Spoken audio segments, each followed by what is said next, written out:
우리는 기후위기를 방치할 수 없는 것이다. 지금은 기후위기 비상 시기다.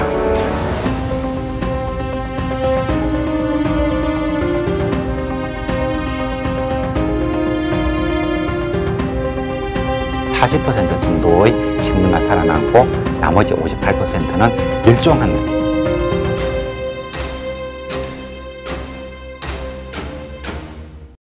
예, 이번 주 강연 주제로는 그 온실가스 배출량 감축이 우리나라를 포함해서 전 세계적으로 잘 되고 있는 것인가 하는 것을 주제로 얘기를 해보려고 합니다.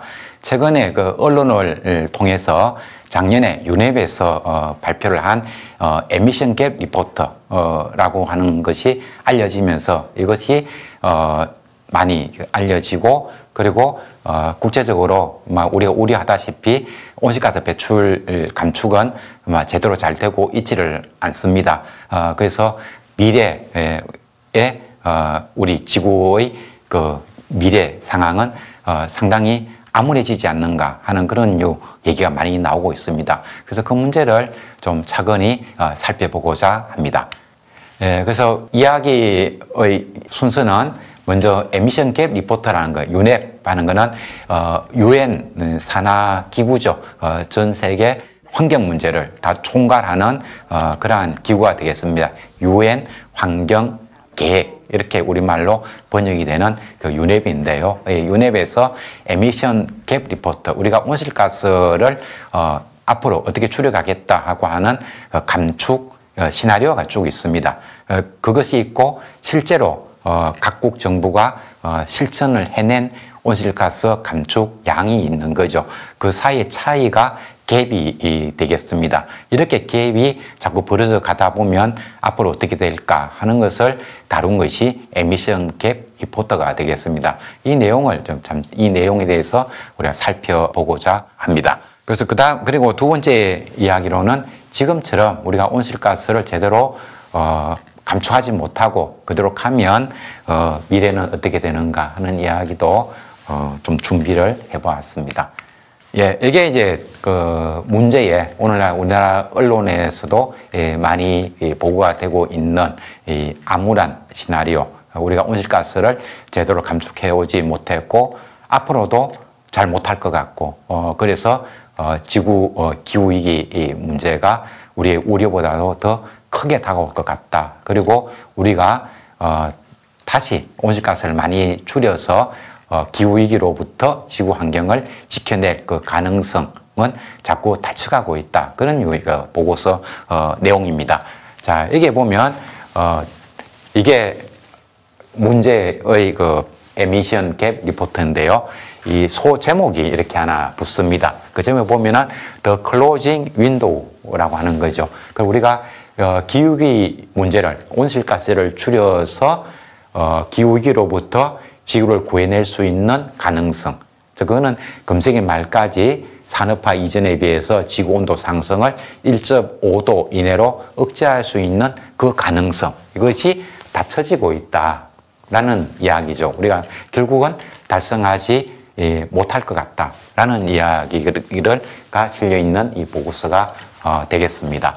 그래서 유럽에서는 저 에미션 갭 리포트를 2010년부터 매년 연말에 발표를 해오고 있습니다. 그리고 그 내용은 온실가스 배출량 감축 목표, 국제사회가 지향하고자 하는 그 목표하고 실제 우리가 달성한 온실가스 감축량 간의 간극자료, 얼마나 그 차이가 생겼는가.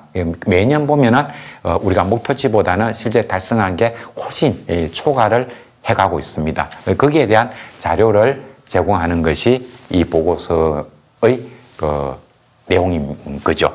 그 다음에 온실가스 배출량 정감 추세 파악에 도움을 줍니다. 그래서 우리가 실제로 온실가스가 과거부터 오늘까지 어떻게 변화하고 있는가, 그리고 앞으로 어떻게 될까 하는 것을 살펴볼 수 있는 그런 중요한 보고서가 됩니다. 그리고 이렇게 간극이 커져갈 때 장래에 어떤 기후위기 문제가 실제로 닥칠 것인가, 여기까지 저 보고서는 제시를 하고 있습니다. 자, 그래서 이제 두 번째 이야기로는 그 배출량 간극은 개선되고 있을까 라는 이야기인데, 뭐 결론적으로 얘기하면은 개선되고 있는 것이 아니라 점점 더 악화되고 있습니다. 이거는 뭐 제 판단이 아니고 유네베에서 나온 저 보고서에 그렇게 되고 있습니다. 여기 보면 지난 10년간 배출량 간극은 점점 커지고 있다, 이렇게 유네 보고서, 가장 최근에 나온 게 2022년 보고서인 거죠. 2022년에 나온 이 보고서에 보면 지난 10년간 해가 가면 갈수록 우리가 목표로 하는 감축량과 실제로 전 세계가 달성하고 있는 그 감축량 사이의 간극은 점점 더 벌어지고 있다, 이렇게 얘기를 하고 있습니다. 그리고 2020년부터 2030년에 걸쳐서 감축해야 할 배출량은 매년 7.6%씩 줄여가야 된다라고 얘기를 하고 있습니다. 이때 2020년이라는 게 어떤 의미인가 하면요, 파리협정에 의해서 온실가스를 전 세계가 줄여가야 되는 것이 2021년부터 이제 그 국제법이 적용이 되는 것이고, 그리고 그 국제법에 가지고 규제를 받게 되는 것은 NDC라고 해가지고 각 국가가 2030년까지 우리는 온실가스를 이렇게 줄여가겠습니다라고 보고한 그 내용이 되겠습니다. 그래서 우리나라는 뭐 2020년에 NDC 국가 감축 목표, 앞으로 10년에 걸쳐 가지고 온실가스를 얼마나 줄일 것인가 하는 것을 문재인 대통령 때 기후변화 협약 당사국 사무국에 제출했다가 그 양이 너무나 부족하다, 그래서 퇴짜를 맞았죠. 그래서 한 1년 동안 더 조정을 해서 2021년 11월에 유엔 기후변화 협약 당사국에 낼 수가 있었습니다. 그래서 우리나라는 2018년이 역사상 가장 온실가스 배출량이 가장 많았거든요. 그때를 기준으로 해서 매년 한 4.13%, 약 4%씩 줄여가서 2030년이 되면 10년간 매년 4% 줄이면 40% 감축이 되는 거죠. 그래서 2018년 기준 2030년이 되면은 40% 줄이겠다라고 약속을 했습니다. 그리고 다른 나라들도 뭐 온실가스를 어떻게 줄여가겠다라고 얘기를 NDC는 제출한 거죠. 그렇지만 그게 제대로 이렇게 감축량 성과가 이루어지지 않았기 때문에 지금 우리가 매년 줄여가야 될 탄소 양은 원래 계획했던 것보다 훨씬 많아지고 있는 겁니다. 그래서 이게 갭이 점점 커지면 커질수록 2030년에 목표로 하는 총 감축량은 일정한데, 이것을 지금부터 2020년부터 착실하게 감축해 가면 2020년이 됐을 때도 우리가 숙제 양이 적은데, 이게 2020년부터 감축해야 될 숙제를 제대로 못 해가면 가면 갈수록 1년 동안에 우리가 감당해야 될 숙제 양은 더 많아지는 거죠. 그 이야기를 하고 있습니다. 그래서 우리가 그동안에 탄소 감축을 제대로 못했기 때문에 이제는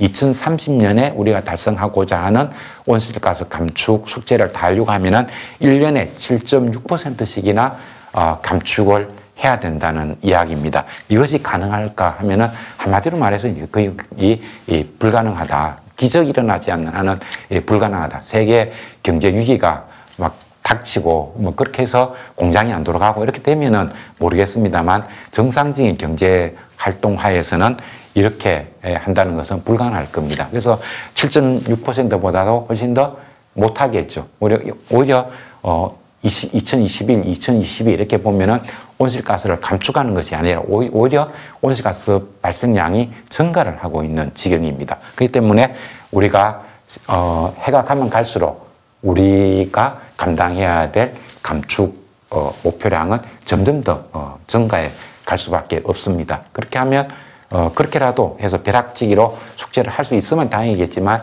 그렇게 될 가능성은 없는 거죠. 그럼 우리에게 닥치는 건 무엇인가 하면은 극한 기상 현상 이런 것들이 일상화되는, 그러니까 기후가 우리의 삶을 위협하는 이런 세상을 더욱더 강화시키는 이런 꼴이 되겠습니다. 그래서 매년 7.6%를 줄이지 못할 경우, 그러면 지구의 평균온도 상승폭을 1.5도로 억제할 수 있는 마지막 순간을 놓칠 수가 있다. 그것이 앞에 그림에서 보았던 더 클로징 윈도우가 되는 거죠. 근데 지금만 보더라도 매년 7.6%씩 줄여간다는 것은 불가능합니다. 그래서 이게 더 에미션 갭 리포트에서는 사실상 아무리 찾아봐도 금세기 말까지 산업화 이전에 비해서 1.5도 경로 갈 수 있는 그 경로는 닫혔다, 닫힌 것 같다, 닫혔다라고 해석을 내리고 있는 그런 실정입니다. 예, 그래 우리가 이 간극을 목표치하고 이게 이제 목표치라고 한다면 이게 실제로 이제 줄여가는 이런 것들이죠. 그래서 우리가 원래 계획대로 뭐 2010년부터 해가지고 온실가스를 2030년 감축 목표량까지 점차적으로 쭉 줄이려는 노력을 계속 했다면 1년에 3.3% 정도만 줄이면 되었다는 겁니다. 근데 불행하게도 이게 최근까지도 온실가스 감축량이 사실 이렇게 줄어가야 되는데 실제로는 이렇게 완만하게 증가를 해왔던 거죠. 그래서 이제부터 2030년 목표까지 가려고 하면은 이렇게 급작스럽게 온실가스 감축량을 줄여야 된다는 그런 이야기가 되겠습니다. 그래서 저도 저렇게 이제 간극을 줄여가지 못하면 못할수록 뒤로 갈수록 우리가 감당해야 될 숙제량이 많아진다는 의미겠죠. 그래서 10년 전에 세계 각국이 감축 행동을 했다면 매년 3.3% 감축을 통해서도 저렇게 이렇게 쭉 3.3%씩 매년 줄여갔다면 이렇게 갈 수 있었다는 겁니다. 근데 불행하게도 우리가 최근까지도 온실가스 감축을 줄인 것이 아니라 완만하게 이렇게 증가해 왔기 때문에 이제부터는 3.3%씩 줄이면 되는 것이 아니라 더욱이나 급격하게 온실가스를 줄여야 되는 이 큰 숙제를 안게 되었다는 거죠. 그래서 이제는 매년 7.6%씩 줄여야 2030년 감축 목표 달성이 가능하다. 근데 지금도 온실가스가 줄지 않고 있는 거죠. 그래서 만약에 2025년까지, 2년 후죠, 까지도 적절한 대응을 못한다면 필요 감축량은 약 15.5%까지, 2025년까지도 지금의 그 온실가스 증가 경향이 쭉 이어진다고 한다면 2025년이 되면, 2025년은 또 어떤 의미가 있는가 하면은 우리가 각 국가에서 파리협정에서 온실가스를 2030년까지 얼마 줄이겠다 하는 그 목표는 5년 단위로 훨씬 강화된 안을 유엔 기후변화 협약 당사국에 제출을 해야 되는 겁니다. 그래서 1차로 제출한 것은 2015년 우리나라는 박근혜 정권 때였습니다. 그리고 그것부터 5년이 지난 2020년에 또 2차로 제출했어야 됐는데 그것이 문재인 정권에서 제출했던 감축안 2018년 대비 40% 감축이죠. 이거는 박근혜 정권이 제시했던 것보다도 약 1억 5천만 톤 정도나 아주 강화된 안이 되겠습니다. 또 우리는 근데 이것만 가지고도 부족하기 때문에 2025년이 되면 다시 3차로 국가 온실가스 감축안을 다시 유엔에 제출해야 됩니다. 그때는 문재인 정권에서 제출한 것보다도 훨씬 더 강화된 안을 내야 되는 거죠. 근데 그때가 되면 우리나라뿐만이 아니고 전 세계가 2020년에 유엔 사무국에 제출했던 국가 온실가스 감축 목표량보다도 훨씬 강화된 그 목표치를 내야 된다. 그리고 거기에 맞추어서 실천 행동을 이어가야 된다는 이야기가 되겠습니다.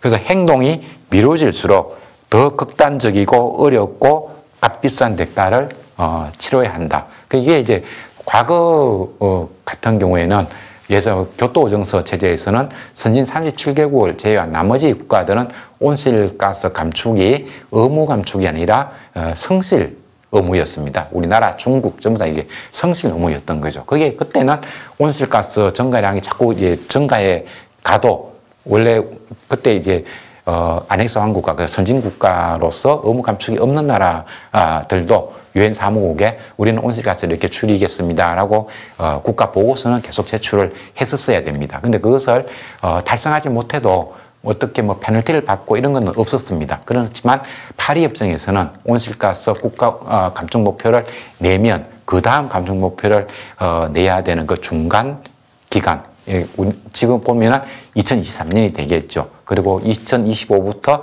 30년 사이는 그 중간에 되는 2028년 이때가 되면은 기후변화 협약 당사국 사무국으로부터 실사를 받게 되는 것이고 거기서 국가 감축 목표를 달성하지 못했을 때에는 페널티 벌금이죠. 벌금을 거기에 감축 못한 것만큼 지불을 해야 되는 그런 그 문제가 발생을 하게 됩니다. 그래서 우리가 감축을 못하게 되면 2025년 되면 문재인 정권이 냈던 것보다 훨씬 더 강화된 안을 제출하지 않으면 안 되고 파리 협정에서는 NDC를 낼 때, 즉 국가 감축 목표를 낼 때 5년이 지나서 다시 감축 목표를 낼 때는 Principle of Progressive 그러니까 과거 5년 전에 했던 것보다도 훨씬 강화된 안을 제출해야 된다는 이것이 대원칙입니다. 그래서 우리는 더 강화된 안을 내야 되고 2025년이 지나면 우리는 더 강화된 안을 내고 그거를 실천하지 못했을 때 우리가 받게 되는 페널티는 훨씬 더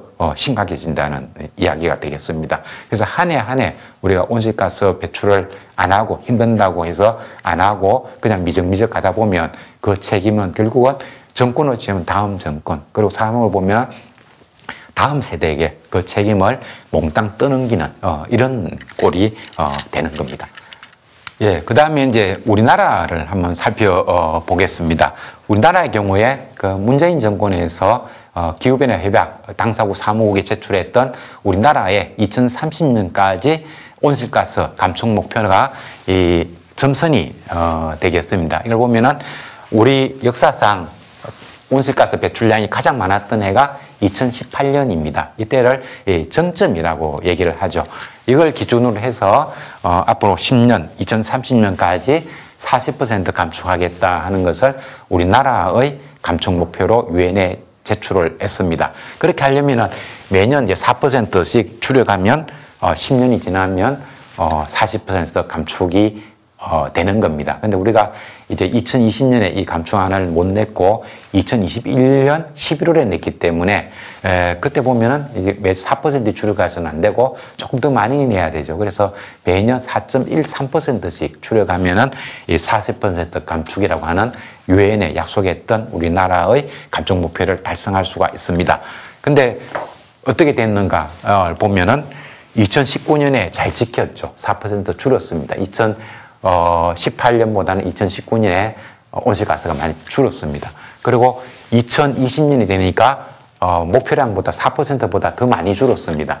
그래서 이렇게 잘 가고 있네라고 생각을 했습니다. 근데 왜 잘 갔을까요?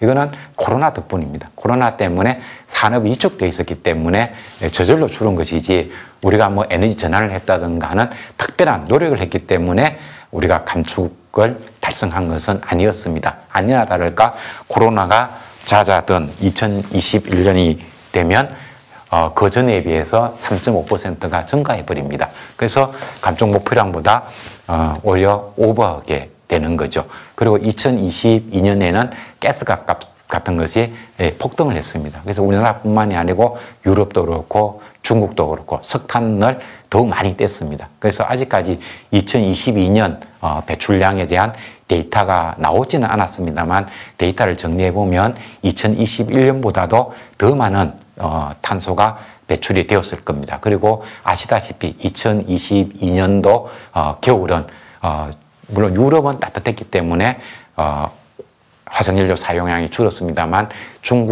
중국이라든가 우리나라라든가 일본, 미국 이런 곳에는 매우 추운 겨울이었습니다. 그래서 난방연료 사용량도 많이 증가했던 거죠. 그래서 2022년에는 또 이 탄소 배출량이 더 증가를 했을 겁니다. 그래서 이게 계속 잘 줄였다고 한다면 우리는 매년 4%씩 줄여가면 되는데 이제는 2021년도에 이렇게 증가를 해버렸기 때문에 지금부터는 4%를 줄이면 되는 것이 아니고 6% 이상씩 좀 더 많이 줄여가야 되는 이런 숙제가 많이 크게 증가를 해 있는 그런 상황입니다. 그리고 우리나라에서 탄소 배출량은 대기업들에서 한국전력이라든가 포스코, 현대자동차 이런 곳에서 온실가스를 어마어마하게 많이 냅니다. 이런 대기업들이 내는 탄소 배출량이 우리나라 국가 전체 배출량의 상당 부분을 차지하고요. 그리고 100만 톤 이상을 배출하는 한 73개 기업이 우리나라에서 배출하는 탄소 전체 양의 약 75%를 차지할 정도로 우리나라의 탄소 배출량의 책임은 기업에게 대부분의 책임이 있는 그런 상황이 되겠습니다. 예, 그리고 온실가스 감축, 우리나라 이야기입니다. 온실가스 감축에 있어서는 중앙정부의 책임이 상당히 무겁습니다. 해외 선진 국가들 보면은 에너지 사용 비중이 가정 부문에서 약 3분의 1, 그리고 교통 상업 부분에서 3분의 1, 그리고 산업 부분에서 3분의 1, 이 정도가 됩니다. 근데 우리나라의 경우에는 가정 부문에서 사용하는 것이 약 15%에 채 미치지 못하고 산업 부분에서 차지하는 게 한 50% 가까이 되고 나머지가 상업이라든가 교통 부문에서 나오고 있습니다. 그래서 우리가 온실가스를 줄이는 행동을 중앙정부의 몫이 있고 지방정부의 몫이 있습니다. 지자체. 여기서 중앙정부는 전력 생산이라든가 하는 이런 산업 부분은 중앙정부의 책임으로 남겨두었고요. 나머지 가정 부문이라든가 상업 부분이든가 이런 것들은 지방정부에서 신경을 써서 줄이는 것으로 이렇게 이제 부담 업무가 양분되어 있습니다. 그래서 요즘 보면은 뭐 서울시도 그렇고 대구시도 그렇고 광역 지자체 단위에서 2050 탄소 중립을 가기 위해서 2030년까지 온실가스를 어떻게 줄일 것인가, 2050년까지 어떤 방법으로 탄소 중립에 도달할 것인가, 이런 보고서를 많이 만들어내고 있습니다. 그렇지만 이제 지방 정부에서 계획을 잘 세우고 그걸 다 실천한다 손 치더라도 우리나라 전체적으로 2030년 목표량을 달성하고 2050 탄소 중립으로 가기 위해서는 중앙정부의 역할보다는 중앙정부의 역할이 훨씬 크다는 겁니다. 그래서 이 도표를 보면은 우리나라 총 에너지 배출량이 7억 1,370만 톤 이렇게 되는데 지방정부의 책임이라고 볼 수 있는 것이 가정 부분, 뭐 이쪽에 아주 작은 부분에 불과하고 이게 보면 에너지 이 부문에 보면 이게 대부분이 차지하는 거죠. 이 부분에 대해서 온실가스를 줄일 수 있도록 그리고 요거를 다시 나누면 제조, 건설업, 에너지 산업 이렇게 돼 있는 거죠. 그러니까 여기 대부분이 그리고 산업 공정, 우리가 반도체 만들다 보면은 그 반도체 세정제로 과부라 수소라든가 이런 걸 사용하게 되는 거죠. 프레온가스 같은 것을. 그런 것들도 이 중앙정부의 몫이지 지방정부의 몫이 아닌 겁니다. 그래서 우리가 우리나라 정부의, 우리나라 국가의 온실가스 감축, 이 목표를 달성하기 위해서는 지방정부에서도 성실하게 행동을 해야 되겠지만 실질적인 목표를 달성하는 데는 중앙정부의 책임이 훨씬 크다는 것을 알 수가 있습니다. 그래서 이거 보면은 이 KI, 한국환경연구원이죠. 옛날에 한국환경정책평가연구원, 그 연에서 나온 보고서 일부를 제가 그대로 따서 온 겁니다. 이게 보면은 탄소 중립을 위해서 지자체가 활용할 수 있는 정책 수단이 제한되어 있고, 그러니까 지방정부에서 감당할 수 있는 것이 가정에서 사용하는 전기량이라든가 개인 자가용이라든가 공공기관, 구청이라든가 시청에서 쓰는 것, 학교에서 사용하는 것, 뭐 이런 정도에 대해 가지고 에너지를 어떻게 줄일 것인가, 뭐 그런 정도에 한정돼 있는 거죠. 그래서 이 지방 정부가 동원할 수 있는 정책 수단이 제한되어 있다는 겁니다. 그리고 일부는 지방 정부가 해야 되는 업무와 중앙 정부가 해야 될 업무가 중복, 상충되는 경우도 많이 있죠. 그 지방 정부에서 전기차를 많이 공급해서 시민들이 내연기관차보다는 전기차를 많이 사용할 수 있도록 정책을 도입하겠다라고 얘기를 하더라도 그게 정책이 잘 가기 위해서는 지방정부의 노력으로는 한계가 있는 거고 중앙정부에서 큰 역할을 해야 우리나라 자동차 산업 같은 경우도 내연기관 중심에서 전기차나 수소차 이런 것으로 원활하게 잘 이동해 갈 수가 있는 겁니다. 그래서 이에 중앙과 지역에서 역할 재분배 이런 것들도 필요하다는 얘기가 있고요. 그 다음에 현재 지자체가 직접적인 간첩 의무를 지는 대상은 그 가정 부문이라든가 뭐 그다음에 하수도 관리라든가 이런 데에 한정돼 있다는 거죠. 이 대상은 배출권 거래제가 적용되는 정수장, 물을 만드는 거기에서 나오는 탄소 줄이는 거, 그다음에 하수 처리 시설, 그리고 폐기물 처리 시설 등 폐기물 처리하는 대규모 사업장, 그리고 공공 부분의 온실가스, 그다음 그리고 공공 부분에서 에너지 관리 목표제, 어떤 서울시청이 있으면 서울시청에서 1년 동안 사용하는 에너지 양을 몇 프로 줄인다든가 이런 것들이 목표 관리제가 되겠죠. 이런 것들을 관리하는 정도가 우리나라 지자체의 임무로 주어져 있습니다. 그래서 이런 걸 통해 가지고 달성할 수 있는 탄소 감축량은 그렇게 많지 않기 때문에 중앙정부가 책임을 지고 많이 나가야 됩니다. 그리고 중앙정부가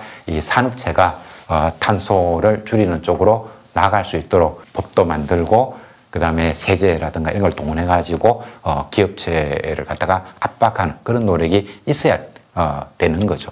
근데 최근에 보면 이제 현 정부 들어서서 산업 부분의 탄소 배출량을 갖다가 오히려 더 이렇게 늘려주려는 이런 움직임이 있고, 그것 때문에 시민사회로부터 많은 비난을 받고 있기도 합니다. 이렇게 해서는 지방정부에서 아무리 성실하게 노력을 한다 손 치더라도 중앙정부 관리 대상인 산업 부문에서 탄소 배출량이 충분히 줄어들지 않는다면 우리나라 감축 목표 NDC를 달성할 가능성은 전혀 없다, 이렇게 볼 수 있겠습니다.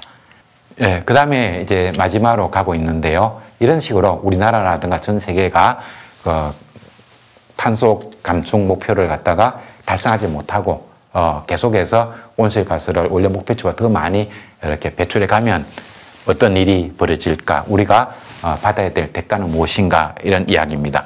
그래서 현재의 온실가스 배출 수준으로는 금세기 말까지 지구 평균 온도는 2.8도까지 상승할 것으로 더 에미션 갭 리포트는 전방을 하고 있습니다. 그리고 더 최근에 나온 IPCC 보고서에 의하면 우리가 2030년까지 아주 비상수단을 동원해서 지금까지 노력해 온 것보다 한 3배에서 6배 정도의 노력을, 재원을 넣고, 그다음에 행정적인 노력, 이런 걸 통해 가지고 지금까지보다 한 3배에서 6배 정도 노력을 해서 온실가스를 갖다가 더욱 비상시국 수준으로 줄이지 않는다면 금생의 말까지 지구온도 상승은 한 4.4도까지 갈 수 있다, 이런 보고서까지 나오고 있는 실정입니다. 근데 뭐 4.4도까지 가려고 하면 중간에 우리가 기후위기 티핑 포인트라는 게 있죠. 급변점. 이게 2도라고 이렇게 경고하는 과학자들도 있고, 3도라고 아주 높게 잡아도 한 3도 정도가 되면 그때부터는 걷잡을 수 없는 수준으로 기후재앙이 닥친다고 합니다. 그러면 지구상에 우리가 수많은 사람들의 희생을 당해야 되고, 자연환경도 우리 끔찍한 정도의 파괴가 일어날 수밖에 없을 겁니다. 그런 상황으로 우리가 지금 치닫고 있는 거죠. 그래서 지금 특별한 그런 노력이 없다고 한다면 사실상 파리협정에서 목표라고 있는 금세기 말까지 산업화 이전에 비해서 1.5도 이내로, 온도 상승폭을 1.5도 이내로 줄이자고 하는 그 목표 달성의 경로는 닫혔다. 그래서 이 보고서 내용이 더 클로징 윈도우가 된 거죠. 근데 그걸 마지막 이 얘기가 이야기를 하고 있습니다. 근데 과연 우리가 지금까지 탄소를 줄이기 위해서 해온 노력의 3배에서 6배 정도를 2030년까지 집중해서 쏟아부을 수 있을까 하는 걸 생각해 보면 참 어렵겠다 하는 생각이 듭니다. 그렇지만 그걸 하지 않으면 그 대가라고 하는 것은 지구 생명체들의 멸종이 기다리고 있는 거죠. 그래서 우리가 죽을 것인가, 아니면 더 많은 노력을 해서 우리가 탈탄소 사회로 가는 것이 많은 비용이 들고 경제가 위축되고, 그래서 우리 삶이 좀 핍박은 좀 되겠지만 그럼에도 불구하고 우리가 좀 어렵게 살고 그래도 온전한 지구를 다음 세대, 우리 아들들, 손자들에게 이렇게 건강한 지구를 넘겨줄 것인가, 아니면 그들의 삶을 희생시키고 그냥 우리 시대에서 우리의 삶, 지금 현재 지구 생명체들의 삶을 우리 당대에서 끝낼 것인가, 이것을 묻고 있는 매우 중차대한 시대라고 말씀드릴 수가 있겠습니다. 예, 그래서 이 앞으로 닥쳐할 기후 기변 현상 제가 좀 말씀을 이미 많이 드렸는데요. 그 제임스 한센 얘기는 과거에 이런 얘기를 한 적이 있습니다. 우리가 온실가스가 만든 열, 우리가 산업화 이후로 대기 중 온실가스를 많이 배출했기 때문에 지구 온난화가 온 거죠. 그렇지만 실제로 온실가스가 대기를 가열했던 양의 열이죠. 그 열의 90%는 대기에 머물러 있는 것이 아니고 바닷속으로 들어갔다. 그래서 실제로 나타나야 될 지구온도 상승보다는 10% 정도밖에 지구온도 상승이 나오지 않았다는 겁니다. 나머지는 저 북극으로 가고 남극으로 가고 그다음에 심층으로 내려가고 그렇게 해서 열이 저 깊은 곳에 지금 숨은 거죠. 우리가 먼 곳에 남극 북극으로 가서 얼음을 녹이는 쪽에 사용되기도 하고 그리고 심층수의 수온을 높이는 쪽으로 사용되기도 하고 그런 것들이 다 저장이 되면서 오늘날까지 지구온도 상승폭은 작았던 겁니다. 근데 이게 바다가 계속해서 열을 가져갈 수는 없는 겁니다. 그래서 지금도 그래서 남극에 가고 북극에 얼음이 위험하다. 빙하가 위험하다 이런 얘기가 나오고 있는 거죠. 그렇게 되는 것이고 또 시간이 지나면 지금 산업혁명 이후로 지금까지는 온실가스가 만들어 놓은 지구의 온도 상승의 90%를 바다가 가져갔습니다만 시간이 지나고 나면은 이제 우리가 설령 대호각성에서 온실가스를 대폭 줄여놓는다 치더라도 오랜 세월에 걸쳐가지고 바닷속에 저장시켜 놓은 그 열이 서서히 대기 중으로 빠져나오게 됩니다. 그러면은 그때가 되면 우리가 온실가스를 배출시키지 않아도 바다에서부터 열이 나와서 대기를 가열시키기 때문에 지구의 온도 상승은 계속해서 한 1000년 이상에 걸쳐가지고 계속 이어진다라고 얘기를 하고 있습니다. 그래서 이게 제임스 한센은 일정 수준 이상으로 열이 해양에 축적되면 온실가스 감축으로 지구의 온도 상승이 억제 불가능한 시점에 도달이 된다라는 얘기를 이미 80년대에 한 적이 있습니다. 요 지점을 이렇게 영어로 하면은 포인트 오브 노 리턴 타임, 되돌릴 수 없는 시기 이런 얘기를 하죠. 이것도 이제 티핑 포인트에 가깝다고 말할 수가 있고 제임스 한센이 말하는 이 티핑 포인트, the point of no return time 이게 언제냐 하면은 지구 온도가 산업화 이전에 비해서 2도 정도 상승했던 그 시기를 얘기합니다. 근데 지금처럼 온도가 상승하면 적어도 2.8도 또 높게 보는 IPCC 같은 경우는 4.4도까지 갈 수 있다 이런 얘기를 하고 있습니다. 그래서 지금처럼 우리 온실가스 배출을 하기 시작한다면 적어도 길게 봐도 한 20년 안에는 2도를 돌파하게 되겠죠. 앞으로 한 3년 안에 우리가 금세기 말까지 온도 상승 목표로 잡아서 1.5도라고 하는 것은 앞으로 한 3년 안에 돌파를 해버릴 겁니다. 벌써 1.13도가 상승을 했고 우리에게 남은 목표치는 0.35도밖에 안 됩니다. 이게 한 3년 안에 돌파를 할 겁니다. 요즘을 보면은 연간 한 10년에 0.12도 정도까지 온도가 상승하고 있습니다. 그리고 우리에게 남는 시간이 많지 않는 거죠. 그래서 2040년 정도가 넘어가면 포인트 오브 노 리턴 타임 여기에 도달을 하게 되는 것이고 이 타임을 넘어가게 되면 이제 바다에서 나온 열이 대기를 계속 가열시켜주는 이런 효과가 작동이 되게 됩니다. 그리고 르브록이라는 사람 가이아 이론으로 유명하신 분이죠. 이분이 2005년에 인디펜던트지하고 인터뷰한 내용이 있습니다.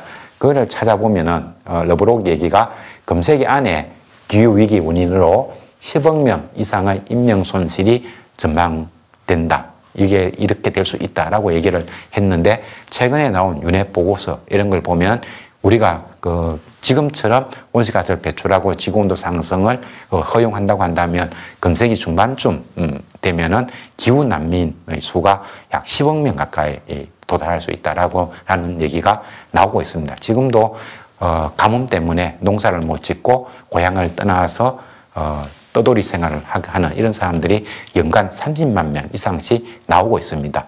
근데 이게 앞으로는 점점 더 심각해지고 있기 때문에 지금 유럽 같은 데만 보더라도 가뭄이 너무 심해가지고 독일의 라인강의 물이 줄었고 그래서 라인강을 이용해서 물건을 수송하는 그 양이 50% 이상 들었죠. 그래 프랑스 같은 경우에는 풀장에 운영을 하지 않고 이태리 같은 경우는 곤돌라 운행을 못하고 이런 상황이 막 벌어지고 있습니다.